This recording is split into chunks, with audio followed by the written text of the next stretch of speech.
Bismillahirrahmanirrahim. Assalamualaikum warahmatullahi wabarakatuh.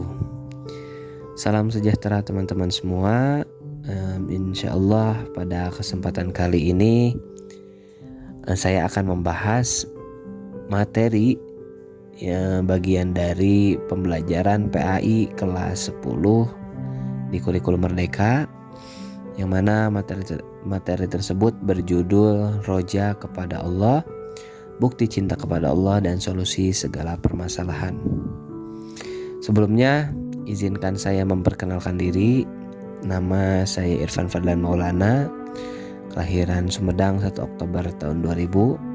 Di situ ada salah satu moto yang saya senangi, yaitu Come for Legacy, yang mana saya selalu ingin membuat sejarah yang bisa dirasakan kenikmatannya dan juga manfaatnya oleh generasi berikutnya. Saya juga merupakan mahasiswa STAI 11 April Sumedang dengan prodi PAI. Lalu ada beberapa job yang sedang saya tekuni yang bisa teman-teman lihat di kartu nama.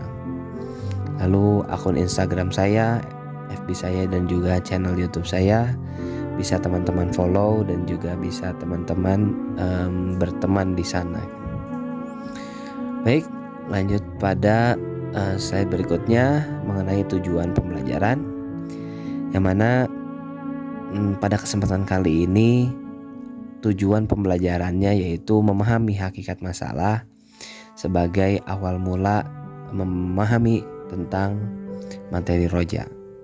Yang kedua, peserta didik meyakini bahwa iman memiliki beberapa cabang. Lalu yang ketiga, membiasakan perilaku roja kepada Allah melalui pemahaman terhadap hakikat masalah. Dan yang keempat ada menganalisis cabang iman hakikat mencintai Allah. Jadi di sini yang akan saya bahas pertama kali kita adalah masuk tentang pada pembahasan intinya. Masalah itu sendiri yang bermula dari harapan yang menipu. Nah, di sini saya beri tanda kurung pada hal yang menipu karena ini biasa terjadi di masyarakat dan juga mungkin kita pun menganggap demikian. Banyak harapan-harapan yang selalu kita inginkan, tetapi ternyata itu adalah harapan-harapan yang menipu. Seperti di sini mapan ekonomi dari kita mungkin sudah menjadi naluri. Kita ingin memiliki rumah yang nyaman, rumah yang mewah, lalu kendaraan yang beraneka macam, lalu kita memiliki bisnis di mana-mana sehingga anak cucu kita terjamin kesejahteraan ekonominya. Bisa sekolah di tempat yang terbaik dengan biaya yang tinggi, lalu bisa memberikan bekal dan sebagainya. Nah, itu merupakan harapan kita dari ekonomi. Tetapi di sini harapan tersebut merupakan harapan yang seringkali menipu kita. Lalu yang kedua adalah status atau strata sosial. Nah, status ini pun seringkali menjadi harapan-harapan yang kita inginkan secara manusiawi. Seperti memiliki jabatan yang tinggi. Misalkan kita ketika bekerja di suatu instansi, kita menginginkan jabatan yang tinggi supaya ada keterjaminan profesi kita ini berlangsung lama, bahkan sampai masa pensiun gitu. Jangan sampai pekerjaan kita ini hanya sebatas 2-3 tahun saja atau bahkan kurang dari itu. Nah, ini pun menjadi suatu hal yang seringkali menipu kita. Dan yang ketiga adalah gelar pendidikan, di mana setiap orang pasti menginginkan gelar pendidikan yang baik gitu, gelar pendidikan yang tinggi, baik itu S1, S2, S3 di universitas-universitas ternama. Tetapi ternyata itu merupakan harapan yang menipu. Baik, kita lanjut pada slide berikutnya. Nah, pseudo masalah. Nah, pseudo itu yang seolah-olah kita anggap masalah, ternyata bukan. Nah, di sini pendidikan yang rendah, lalu tanpa status atau jabatan, ekonomi lemah seringkali kita anggap sebagai suatu masalah. Tapi ternyata itu tidak menjadi jaminan bahwa itu merupakan suatu masalah. Pendidikan yang rendah belum tentu dia memiliki takdir hidup yang bermasalah juga belum tentu, karena banyak juga orang yang memiliki pendidikan rendah tetapi memiliki penghasilan yang cukup memadai dan diberikan keluarga yang harmonis. Itu pun banyak contoh kasus yang seperti itu. Lalu tanpa status jabatan, ekonomi lemah. Nah, ternyata yang justru menjadi permasalahan itu adalah SQ yang lemah atau spiritual quotient, emotional quotient yang lemah. Lalu lifestyle yang buruk, mental drop, lemah inter dan intrapersonal, itu merupakan masalah yang sesungguhnya. Lalu sikap umum kita terhadap masalah yang biasa terjadi adalah seperti gambar di samping ya. Kita marah-marah, kita depresi, kita bahkan stres, mengasingkan diri. Nah, ini merupakan sikap yang biasa terjadi ketika kita menghadapi masalah. Lanjut, sini ada memaknai masalah. Nah, jadi setelah kita tahu tentang harapan yang menipu lalu pseudo masalah, maka kita di sini memaknai masalah itu seperti apa sih? Jadi apa itu masalah? Nah, di sini masalah itu sebetulnya berasal dari bahasa Arab yang berasal dari kata sa'ala yas'alu mas'alatun. Nah, di sini artinya adalah soal. Nah, yang namanya soal itu pasti membutuhkan jawaban. Jadi masalah itu merupakan persoalan yang Allah berikan kepada kita, yang untuk itu kita harus menjawabnya. Jadi sifatnya itu sebetulnya netral. Yang namanya masalah itu tidak ada yang positif, tidak ada yang negatif. Justru kitalah yang menjadikan masalah itu seolah-olah suatu hal yang negatif, padahal belum tentu. Justru jawaban kitalah yang menjadikan itu positif atau negatif. Nah, di sini kita memaknai tentang hakikat masalah. Jadi ketika kita bisa memahami apa itu hakikat masalah, maka ketika Allah memberikan permasalahan kepada kita, kita akan lebih tenang, lebih rileks, dan juga lebih enjoy dalam menjalani kehidupan. Di sini yang pertama adalah masalah merupakan sunatullah dalam kehidupan. Seperti halnya ketika kita diturunkan ke bumi, ketika kita dilahirkan, itu seperti halnya kita berada memasuki ruang ujian. Ketika kita berpindah tempat, ketika kita berpindah bangku, maka kita akan mendapatkan soal ujian. Nah, begitupun kehidupan. Jadi tidak ada seseorang pun di dunia ini yang tidak mempunyai masalah. Walaupun mungkin kita seringkali melihat, oh, diri saya ini terlalu banyak masalah, sedangkan orang lain terlihat fine-fine saja, orang lain terlihat berbahagia, tetapi kenapa hanya saya yang ditimpa masalah? Padahal setiap orang pun mempunyai masalahnya sendiri, karena itu merupakan sunatullah kehidupan. Yang kedua adalah masalah itu sebagai media uji.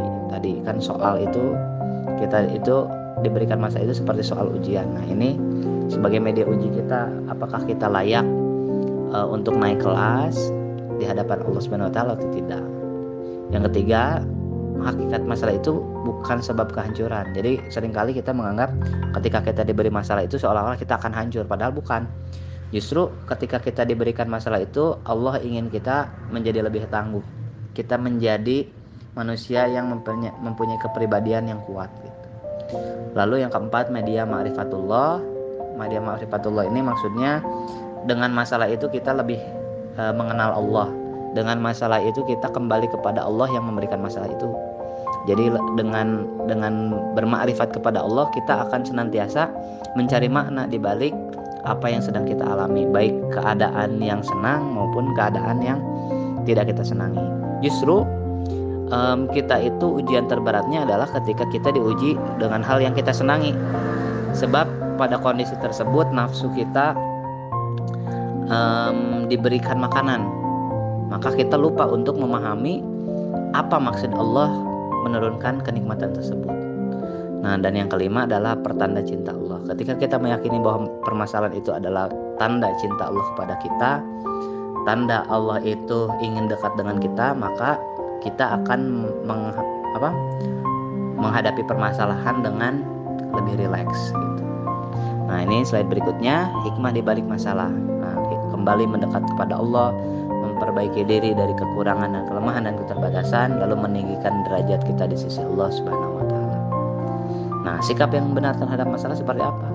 Masalah plus iman. Nah, ketika kita menghadapi permasalahan lalu kita imbangi dengan iman, maka kita akan tenang.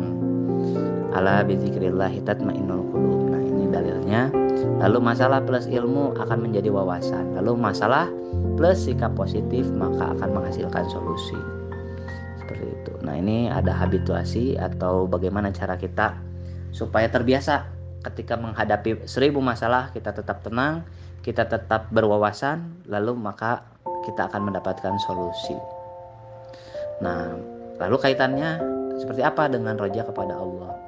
Roja kepada Allah ini adalah sikap yang senantiasa berharap pada Allah Subhanahu wa taala dalam keadaan apapun. Harapan ini bisa berupa kebaikan di dunia maupun di akhirat. Imam Al-Ghazali mendefinisikan roja adalah pengerahan segala upaya bagi seorang hamba untuk menantikan atas hal yang dicintainya. Berharap merupakan sesuatu yang lebih baik daripada merasa takut. Itu karena hamba yang paling dekat dengan Allah SWT adalah hamba yang dicintainya. Nah, lalu kaitannya apa antara roja dengan tadi permasalahan? Ketika kita diberikan permasalahan, maka kita akan menumbuhkan rasa roja jika kita menghadapi permasalahan itu dengan keimanan. Kita akan senantiasa berharap kepada Allah. Kita akan senantiasa meminta kepada Allah di balik permasalahan tersebut adalah kebaikan yang menanti kita gitu. Dengan senantiasa berharap ini maka tumbuhlah perasaan roja kepada Allah Subhanahu wa taala.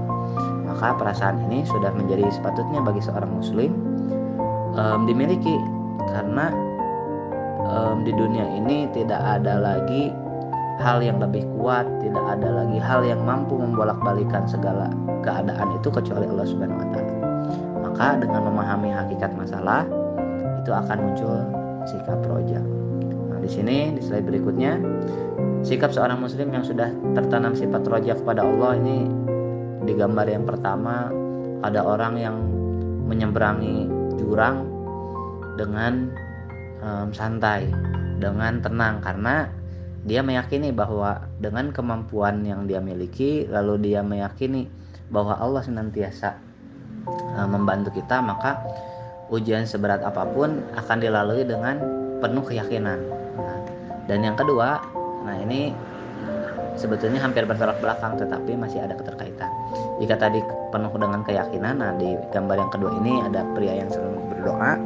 Ini menandakan bahwa orang yang memiliki sikap roja ini dia akan senantiasa merendahkan diri di hadapan Allah Subhanahu wa taala, akan senantiasa berdoa kepada Allah Subhanahu wa taala agar apa yang menjadi keinginan dan apa yang menjadi harapannya ini bisa terwujud, khususnya hal-hal yang berkaitan dengan akhirat.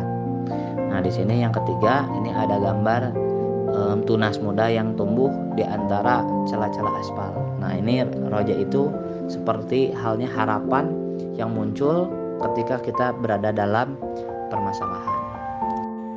Baik, di halaman terakhir di sini ada beberapa soal yang bisa teman-teman jawab di kolom komentar sebagai bentuk pembiasaan roja dalam keseharian.